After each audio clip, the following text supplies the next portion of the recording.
right, the Positive Games is back today. My special guest is Omar Gooding, actor, rapper, writer, producer, jack of all trades. Omar, what's up, man? How are you? Oh man, blessed and highly favored. Yourself? I'm doing well. Can't complain. Everybody's good. Chilling, man. It's California, and it got cold and shit. So I wear a hoodie indoors. It's wild out here. It's cold for me. People that laugh from the anywhere else, they say, What you mean cold? This ain't cold. What is it? 50? 50's cold. Exactly. I'm right there with you, man. I like the heat. So you know what, man? I've been real intrigued by your career so far. I mean, it spans back to I don't know how many years as far as exactly, but you're 30 years plus, man. I mean, about 35 years. Yeah. So when you, first of all, I got to give you a hand clap for that. Shout out to you for that. But longevity, how have you been able to stay on top of things and, just busy over that entire time, when you look back? I don't know, man. I mean, it's a choice. I mean, it's a combination of things. I mean, for one, the lineage, my family, the bloodline, my father, Cuba Gooding Sr., the main ingredient, was a big star in the 70s as far as R&B and soul. My mother was also a singer.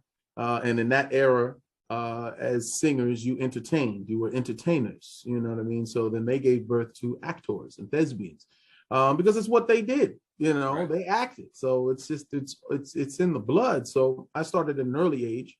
My brother started before me, but there's a 10-year gap between us. Okay. He's 10 years older than me. And I picked up a script for him when he was just starting out. And his agent, saw me and gave me a shot, sent me out on 2 auditions. I booked one, and it was like, smooth sailing ever since, in the sense of constantly working. First job I got paid decent, but I just was bit. I already knew. I was like, oh, if you're not acting, what else you do? Look, I'd be an entertainer. I also do hip hop because of the music in me. But my era was hip hop as opposed to like R&B and singing and whatnot. But like the roles, and a lot of it was just kind of like one thing after another. I booked Wild and Crazy Kids was the first regular series role. It ran for 3 years. And right when it ended, I booked a show called Hang with Mr. Cooper, which ran for the next 5 years. And then one of the executive producers from that started a show called Smart Guy. So then by the time that ended its run, I was 24 years old. You know what I'm saying? Then I got a call from the late, great John Singleton that said, I got this movie called Baby Boy. Why don't you take a read? And the rest was history. The rest was history. The first thing that I remember seeing you in was Ghost Dad. My kids get a big kick out of that movie. And then it was Wild and Crazy Kids on Nickelodeon. Yes, sir. And then, Hanging with Mr. Cooper. I always wanted to host that show, though, Wild and Crazy Kids. I remember, sitting there watching on the couch. I said, I want to do that one day. You know what I mean? So, yeah, man. I mean, it was a fun ass show. I mean, it was one of those things where I've always been a fan of my craft. Like I said, the entertainment has just been in the blood. So I would watch Cosby Show and, all the reruns of all the black sitcoms and then the current black sitcoms at the time. So then to meet Bill Cosby and do Ghost Dad was like, you know what I mean? Right. Wild and Crazy Kids, I would watch Double Dare and all those, getting slimed and all those type of shows. So to be a part of one, the first season was super surreal, and then it became work, for me, right. Even though we went everywhere. We traveled to every city in the U.S. And, it kind of peaked when I met Arnold Schwarzenegger in D.C. Like, what? So, but yeah, it was super cool, man. Super cool to do that. And then at that time, were you guys Hanging with Mr. Cooper? Was that on the WB? Absolutely. No. Hanging with Mr. Cooper was part of remember TGIF, that whole lineup with Family Matters and Full House and Us, and I believe it was another show.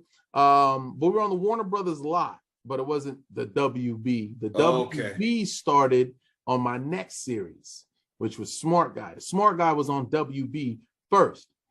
It ran for 3 years. It ended, and then Disney picked it up. Right. So then when Disney picked it up, they flew us all out to London to do this big launch. And then they started airing it on Disney. And that's when the majority of my fans really saw the show. Because a lot of people, oh man, I love Smart Guy. It was on Disney, right? And I was like, well, it started on the WB. A lot of people don't know that. It was kind of like Baby Boy. When I did Baby Boy, it went out in the theaters. It didn't do well in the theaters back then. Right. But BET played that joint every day. You know, so like that's when most people saw the movie. Yeah, and getting into Smart Guy, I always, my mother loved it too, still does, and my kids, because it showed a different side, not just a single mom that we're or accustomed to seeing. Right. A single father, single father, and obviously, you know, basically 3 kids in high school. Yeah. If you include yourself, almost 4. Right. But yeah, 2 episodes that stuck out to me to this day that I still instill in my kids is the internet safety video with you know, where TJ tries to buy those games underground. And then the other one was the drinking. Drinking, you know, TJ comes home drunk, and so a lot of life lessons on that show. You know, what was that like? Just filming, you know, good quality content. The dope thing about Smart Guy was the writing was superb. I mean, it was really, really good. Like the cast was good, but the writing was even better, so it made us look even better. Like it was effortless to me. I just had a ball. When I got the scripts, I loved them. I love improvising and adding my own thing to a character, no matter what character it is, because that's how I started out. When I started out, I got small roles and I would have to do something to make myself stand out. You know what I mean? So that they would increase my opportunities on screen. That's what Hanging with Mr. Cooper was for me. Now, with Hanging with Mr. Cooper, that show ran for 5 seasons. I wasn't a series regular until season 4 and 5. But I was there since the presentation, not just the pilot, but the presentation. When they first sold it, Irvin Rodman was part of the script. Then they reshot the pilot. Then they started the first season, and I only got 7 out of 13 episodes guaranteed, even though we shot like 25, 26 episodes. So I was only guaranteed to do half. You know what I mean? So the cool thing was I knew that the better I did, the more opportunities I would be given to be in more episodes, and so forth and so on. So I knew how to take 1 or 2 lines and really just make the most of it. You know, that's what they would say throughout my career. Like, man, that wasn't even meant to be funny. You were just setting up the next guy, but everybody started laughing, so we just left it on you. Like, you know what I mean? Yeah.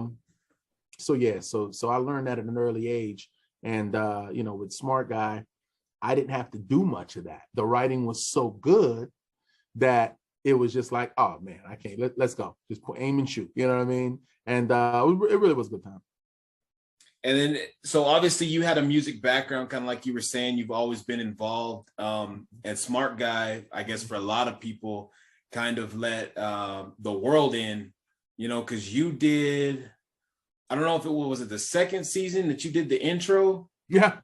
Okay. Yeah, a lot of people weren't hip to that though. You know, they would just be like, that sounds like him, I think. You know, I would tell people later, like, yeah. Then we did a couple episodes where we were like, you know, what was it, the Macadocious? Yeah, exactly. The band that we had. Yeah, exactly.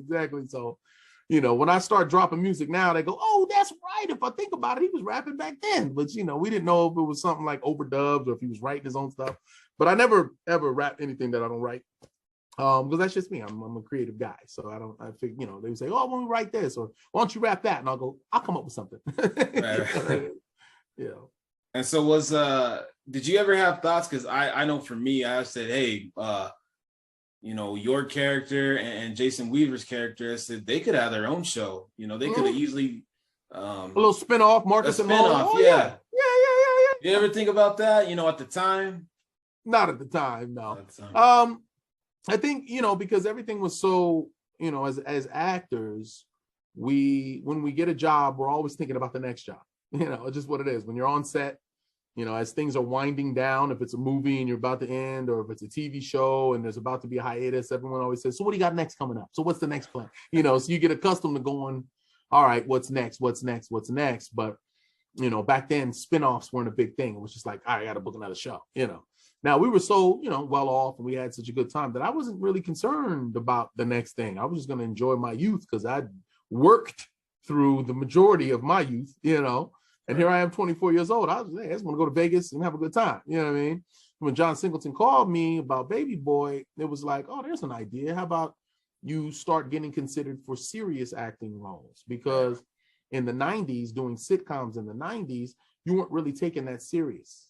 You can go and I would audition for stuff and they'd be like, oh man, you did pretty good. However, well, what's his name here? Okay, he's from that sitcom. All right, let me try to sell this to the producers or the investors or whatever. And they'd be like, you know what I mean? But John Singleton, I keep bringing him up because he really, as his birthday approaches, R.I.P. King, he really took a shot and said, okay, that's my guy. That was his thing. He finds guys and women and men from other genres, per se, rappers or comedians or unknowns, and then develops into iconic actors. You know what I mean? Some win Oscars, some just go on to have long, illustrious careers, and whatnot. Once again, hats off to that, man. Yeah, and then that leads me into Baby Boy, because that was kind of, for me anyways, obviously a transition into, like you said, more of an adult role. Now, obviously when the movie came out, I wasn't allowed to watch it. Mom was not having it, so I was one of those. You had to watch it on BET. You had to watch it on BET. Yeah, I had to wait. I had to wait for MTV, VH1, BET, somebody that had the clean version before I was able to watch it. But anyways, about the movie, was it difficult? Not difficult. I guess it wasn't difficult for you, but was it difficult for people to see you in more of a serious role? Because I know some fans get like, Hey, well, I mean, what it was it's Guy. Not the fans that I was concerned with when I was filming it. It were my peers. My peers would look and go, "Oh man, you booked that role for Sweet Pea. Yeah, good luck with that. Can't wait to see you pull that off." You know what I mean? And these are my peers that didn't know me personally. Right. Now, my friends were like, "Oh shit, you finna kill this," because they knew me as a person. They hung out with me and had my back out when we would go out. You know what I mean? So they already knew what I was capable of, and were excited to see how we would actually get into it. I mean, when John called me, he said, "I have the script. I'll see you in about 3 months. Hit the gym, and then come pull up on me with these lines memorized, and let's get down." So, 24 years old is nothing. I'm coming off a smart guy. I'm a big round faced kid, and I just was like, boom, shaved my head, hit the gym, showed up in a tank top with some jeans. It was like, "What's happening?" He was like, "Oh shit, well, you look good. Let's see what you got." And then, I was just I had a lot of built up everything, but he still had to mold me into that role. You understand me? Like, I always compare it to Rocky #3, when Rocky he was already the champ at one point, but then he got beat by a dude that was just leagues beyond him. And Apollo said, "Look, man, you got to get the fucking eye of the tiger," right? So with me, I had all this raw fucking energy, but it was too much. It was just yelling and screaming, and motherfuckers was like, "No, man, that's not how you do it. You got to internalize all that." Right. You know what I mean? And once you internalize all that stuff that's built into you, we feel like it's about to burst out of you. Now close your fucking mouth. Now deliver the line. Like, you know what I mean? And then I got the look, basically. I got that eye of the fucking tiger. And then once I had it, it was the easiest movie in the world to film. Everything after that, once I got it down, it was over with. And you really went on a run after that. I mean, because I remember after that came, the last movie after that for me was The Gospel. I remember you did the TV series for Barbershop. Mm-hmm. So it's just like ever since then you've been busy. Yeah. So I guess my question for you. Oh, go ahead. Well, let me hear what the question is. My question is, you've been able to transition into obviously a well-respected actor from your youth all the way into adulthood. Right. Why do you think that some child actors struggle? The main reason is their looks, because just being dead fucking honest, it's funny. I when I had my son, I remember a friend of mine, I wanted to chop him in his throat when he said it, but it was a real statement. He was like, "Oh man, that's a very handsome kid." And I wonder if those are kid looks, or if he'll wind up being an attractive adult in that sense. Like, some people, some kids are really cute, and then they grow up, all kids are cute. Right. All babies are cute. You know what I mean? Everybody's cute, and it's like, oh, and you start growing in your features and your nose and this and that and everything. Now you're like, woo, what happened? He's a cute baby. You know what I mean? So it's like, what happened to that cute guy? You know? So that's one thing. I mean, I know that sounded really weird, but it's like, I didn't have that problem in the sense of, well, you looked like this, but you don't look like that anymore. Because I just kept reinventing myself based on the roles. I didn't always say, well, I want to be that happy-go-lucky, wild and crazy kid. You know, right. And I said, all right, now I want to be that cool guy. So I adjust to that cool guy. And then I want to be that gangster, shave the hair off, get into that. It wasn't how attractive the guy was or how cute he was. No, he was a thug with a shaved head, where the sock little kids lined up in the park. Like, you know what I mean? So, and then you just keep evolving and you keep just rolling with it. You don't stay stuck in your box of, well, this is just what worked for me, you know? So anyway, that's what my story was. But I'm trying to answer your question in the sense of why do you think it's so hard for child actors to progress? You know, it just depends on what it was that was their thing that made them popular. Was it their looks? Was it just because they were cute, or were they talented? Because there's a lot of actors. You know, it's funny. Me and Leonardo DiCaprio both did bubble yum commercials at the same time. And if you pull it up, you'll see both of our commercials that they show. You know, we're both little smart ass kids, and then we both went on to do some gangsta ass shit as far as adults. You know, so a lot of it's just talent based. You feel me? Right. And drive, and it just being in you. You know, I think with technology now, a lot of people can sing regardless of how well you actually, how much it's in the blood type of thing. You know what I mean? It's like my father was one of the greatest vocalists ever, and none of his kids are singers. But I think we all have the gift. We all have the ability, but we never honed it. Okay. My brother, after my father passed, started doing Broadway. Now he's starting to try to sing and it's not, but his vocal cords are damaged. So it's raspy and you just kind of go, oh. You know, my sister was like, I don't want to be in fucking entertainment. Forget it. My other brother, you know, because I have another brother that my father had. He had a son when he was 16 named Thomas, is a bass player. His voice, I don't know. I couldn't tell you. Yeah. Right. And then me, I'm doing hip hop. And now as hip hop evolves, I'm tapping into that side of these vocals that I do have. Like, I'll mess around and hit a note. People go, oh shit, I know you can sing. And I'm like, I can't, knock it off. Because they're not trained. You know what I mean? Gotcha. So I'm getting there in the sense of kind of seeing what I want to do. And there's some stuff that I got that we don't have enough time to get into it this time, but I'll come back with it. I got some real fun stuff for y'all, man. It's gonna fuck a lot of people up. But I did drop an album which shows my musical side, because a lot of it is about picking the right beats and choosing the right words and how to say things and inflection and using, you know what I mean, and the old school. And what's old school now, it's funny to say Tupac and Biggie were old school. Like when I grew up, they was the youngsters that was just shaking up the world that died in their 20s. Now it's like, oh, that's old school. That's classic. It's like, what the fuck? But it's fun though. That's my hip hop era that, you know, you got to, just like in we're talking about my longevity as an actor. It's the same thing with rap and hip hop, in my opinion, because it's all about adapting to the times. Mm. So with music, obviously you're not, you know, you don't shy away from hard work. So tapping into music, do you find that music is tougher for you, or is it more natural than acting? Is it more natural than acting? I think it's more creative. For me, it's like with acting, you have to find the role that suits you. You know, as a writer and a producer, I did a series called Family Time. We did 91 episodes. I was a producer and a writer, and I did at least one script every season. That's when I got to create a little bit, but I still had to stay within the parameters of the role. Right. With music, I can be anybody. I can do whatever I want. You know what I mean? I can just create it. I hear a beat and I can go, I should do this on it. That, you know, so it's more creative in that way. As far as effort, I don't know. I'm an entertainer. It's in my blood. You know what I mean? So nothing is really difficult. Difficult is turning 45 and jumping up as quickly as I did when I was 25. And the knees saying, yo, man, hey, stretch first. Stretch, ease into it. You know, that's difficult. But nah, as an entertainer, nah, man, this is, you know, it's a cakewalk in my opinion. But there have been roles that have been more challenging than others, you know, like with Baby Boy. I had to lose weight, get in shape, get the role locked in. But once it was locked in, it's nothing.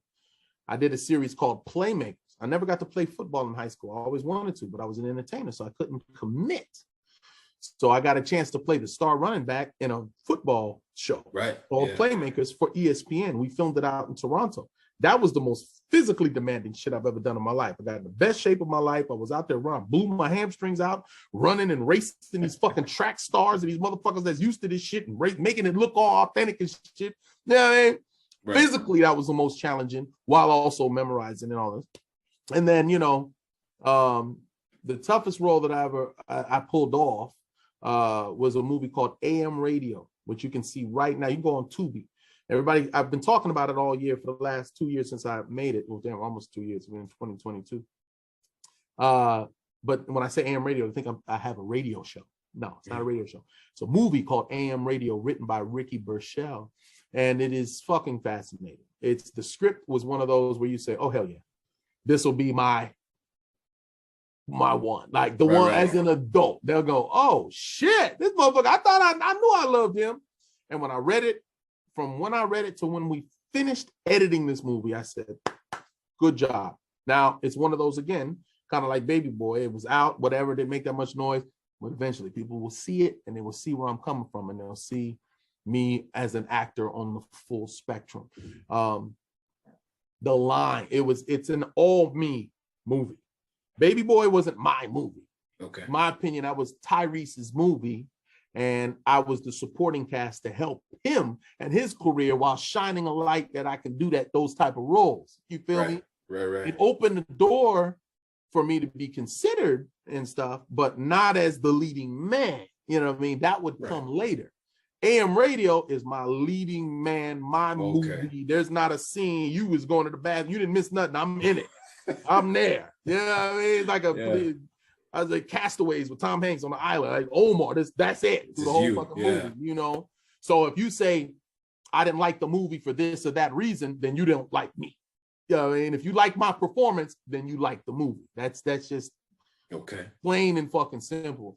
But it was challenging because I kind of compare it, it's bane of me, to the Lakers winning in that bubble. The bubble, yeah. That fucking shit, everything going on. Everybody's like, oh, it was easier. Easier?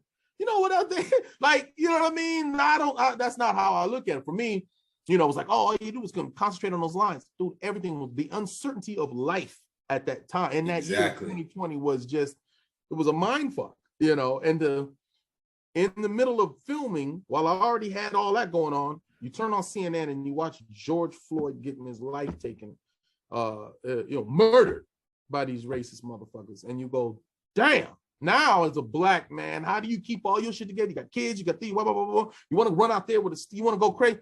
I have my craft, I have my art, and I have to just kind of pour myself into it. And there's my therapy, you know? That's when I was filming AM Radio. So all of that, I had the COVID hair in the face with the whole everything. I didn't shave shit. I just showed up to work and got down. And while I have all that in the back of my mind, in the front, I got to keep all these lines and I got to stay in character. And it's no cue cards, no shit. It's just me memorizing like a motherfucker. Shout out to Bentley Kyle Evans, who was executive producer of Family Time, where, like I said, we did 91 episodes. But we would do 13 episodes in like 3 weeks, which is just unheard of. I grew up in sitcoms where we would do one episode, it would take a week, you know? Yeah. I just signed a deal at the top of the year with Disney. I'm starring in a new series for the Disney show, Disney Channel rather, called Saturdays, with myself and Golden Brooks and a couple new stars and Masai Martin as executive producer, a whole lot. I don't even get into that on it. But I'm getting back into sitcom where I started, which is great, but it's for camera. And it's like, you know, it's like, damn, this shit, TV? You back in TV? Yeah, because I am a TV guy. But I've done some movies that I'm very proud of. And, you know, it still feels, you know, it's the greatest thing is I'm 45 years old and I have a 5-year-old and 2-year-old. So I feel like I'm starting over again. It's like I'm keep you on your toes. You know what I mean? They got me hopping around. Daddy, what's this? Where's you rap? I made a song for them and my dog, man. Got so much stuff going on. But they keep me young. God keeps me young. You know, and I always think about my fans. I never want to let my fans down because I go out. Right. You know what I mean? If I travel, I go out. I don't stay behind bodyguards or stay in the car or stay there. I walk out. I go to the bathroom. Move. I'm gonna go over here. If I see somebody want to holler at me, I like feedback. I like interacting with people, and I like what they say when they say, "Man, we're proud of you. Keep it up." Right. Best thing a fan can tell me is keep up the good work, and I say, "You got it," because I feel like I do that for them. I owe it to them. I, as a fan of my craft, have a few favorite actors and actresses that don't let me down. Yes. A couple of them too, and I'm like, shit, why'd you do this one? Yeah, you know. And I've done some cameos on some little movies that when I watched the movie, I'm like, goodness, this movie was terrible. But to help my people out, type of thing. Like, yo, man, we need you for a couple of days on this. All right, nigga. You know what I mean? And I see it, I'm like, oh my God, I need to be an editor. But as far as starring roles, and you know, if I say this is my movie and I say y'all got to check this out, I think that my fans will be proud of. Yeah, I have a few films that I've done over the last couple of years that I think guys are really going to enjoy. Plus this new series, Saturdays, that's going to start. We start filming in Chicago, in May, and that's going to be the next chapter. And right before that drops, before we start filming that, I got all this music that I'm getting out. Yeah, so excited, man! So excited, a lot of fun. So where do you find the time, like juggling? I mean, family life, music. I have no idea. Yeah, I mean, my God, I'm so tired. As soon as we said click, I'm gonna pass out, wake up, and jump right on the next thing. No, it's funny because you would think it's like, damn, how do you do all of that shit at once? But we have a lot of downtime in my business. It's a lot of downtime. 9 to 5. My wife works at an engineering firm. She ain't got no damn time. I don't know how she do the shit she do. Packages arrive at the house. I'm like, when did you have time to order this shit? You've been working all fucking day, you know. But me, my thing is it's a lot of work and then it's a lot of downtime. And even when I'm working, it's like, all right, let's block this. Let's get everything set. Let's run the scene a couple times. All right, you got a break. Call you in a couple hours once we have this lit and we're ready to shoot the scene. It's like, all right, what do you do with those 2 hours? Sleep? No, I slept already. I'm up now. Shit. Now what do I do? Run your lines. All right, I know the lines. Now what? All right, let's write something. Let's FaceTime the kids. Let's talk to these producers about this next project. Let's get this, you know what I mean? My mind, but that's how my mind works. Yeah, you know, and it works for you. For me, yeah, right. I love it. I've been time I'm on set and they laugh at me because I'm always on my phone, I'm doing something. I might be playing like dominoes or chess or whatever the hell. Like, you know, it's always something to keep my mind going. Or if not, I got my headphones on, I'm doing this, and they're like, what are you listening to? I got this beat, I'm trying to write this song right quick. You know, I was on a plane and wrote a song for my wife because we had a little delay. And it was like, all right, we have a delay before we take off. And I was like, well, cool, I'm comfortable. Let me just pull this beat up. And I wrote this song out the way. Yeah, you know what I mean? And when I landed, I hit the studio. So everything works. It all works. But it's fun. It's funny with all this stuff I have going. Every once in a while, you just have some time. And I'm just like, damn, man, I know there's something I could be doing right now. Like, it's one of those things. And you go, up, as this thing's going, my phone keeps flashing at me. And I'm like, yeah, relax. There's too many things that we can get done. But, God makes a way to fit everything in its proper place. And thank God for the era we live in now with technology. Right. Like I've been traveling a lot. And I'll look back and just be like, wait a minute, what was my son do this? See, the last birthday we had, blah, blah, blah, and I'll zoom in and I'll just get to relive all those moments. Yeah. And show him, remember this was you? He's like, yeah, that's me. And there goes your little brother. And you know what I mean? So it's a beautiful thing to be able to reflect like that. Because time's going by quick. I mean, especially the middle of the pandemic, but I mean, things are just going and going and going. Yeah. Kind of switching gears real quick before I let you go. Thank you. I want to talk about your Lakers, man. Let's talk about it. I want to know if Omar being the GM, if you were the GM, were you comfortable with the moves that they made in the offseason? And if not, what moves would you make to upgrade the team? It's so funny, man. I have a chat group, a Lakers support group with like 5 of my day one friends that I know are all real diehard Lakers and 1 hater. Because you gotta have one outside voice. You know what I mean? And he's not a hater. He's just more old school than the rest of us. Actually, I don't even think it's old school. I don't know what the hell his problem is. He hates the Clippers and all that shit, but he loves LeBron. And I'm like, I like LeBron, and I'm getting there on the love part. Okay. But I'm the Laker that was like, So we're thinking about getting LeBron James. I'm like, shut your mouth. That's blasphemy. Why would I want LeBron James, the king? Kobe's the best. Knock it off. I don't want no fucking LeBron James. And then as soon as he arrives, you go, oh, all right. Yeah. Thank you for revitalizing the Lakers and making us relevant once again. However, I'm not going to get a fucking LeBron James jersey until we win one. You know what I mean? And then obviously we got there. This offseason, I was intrigued because, you know, embracing LeBron. Another thing let me say about LeBron is this is the other thing. You know, as a Laker, I watch 82 games, 82 Laker games. Okay. Yeah. If you're not a Laker, I don't watch you 82 times. Right. That's just what it is. I watch you 4 or 5 times, maybe 6 special time, whatever, big game, blah, blah. So I didn't have that respect for LeBron. Same thing with Jordan. Now, Jordan may be a little different because it was, you know, it's fucking Jordan. But everybody else is like, yeah, I hear about this. Even AD was like, oh, yeah, AD, I hear he's pretty good. Yeah, I've seen him before. I hope we get him. And then I watched him and said, oh, shit, this is a bad boy. LeBron, I have a better appreciation for him after watching 82 games, him in and out. You know what I mean? This off season, you know, we got Russell and it was like, all right, let's do it. The potential, you're excited, but we're used to winning and clicking right away. Mm-hmm. This LeBron James era of the Lakers is interesting because every season we've had a whole new fucking roster. You know, they're like, everyone's not jealous. Like, he's used to that. This is what he does. I don't want to hear no shit about we need to trade somebody. We better trade shit. Just let everybody get healthy and rock out. Okay. We can win. I think we are really, what's funny is we're like 500 because we're playing like a playoff team. I know that sounds weird to say, but it's like the playoffs. We'll win game 1, lose game 2. Win game 3, lose game 4. But we've won every game 7. So we'll go up right above 1 game above 500. Okay, that's game 7. Exactly. You know, but we keep playing 1 good game and then 1 bad game, and then 2 good games and then 1 or 2 bad games. So they're trying to figure it out. It's a lot. I fucking love the roster. And I love AD. I'm going to stick up for AD, especially because of the bubble. I thought he was fantastic, you know, and everybody's like, I told you he gets hurt all the time. You didn't know that? He's Mr. Glass and all this other shit. And I'm going, I didn't see that in the bubble. He was a strong man. He hit the fucking shot and yelled Kobe, and we was all crying. Like, man, get the fuck off. AD, y'all ready to throw him under the bus. Some of these fans, I want to shake them. It's tough. Yeah, it's tough. I take your fair weather ass on somewhere. But you know, last year I was yelling like, we need to do this, trade, move, blah, blah, blah, blah. But this year, no, I think we're gonna be all right. Let them keep gelling and then just make the playoffs. I mean, that's what Lakers do. Let's get there. Just get them all healthy. Get them all healthy and get in there. I think you know, I love Vogel too. Everybody hates him. I'm like, I don't know, not hate.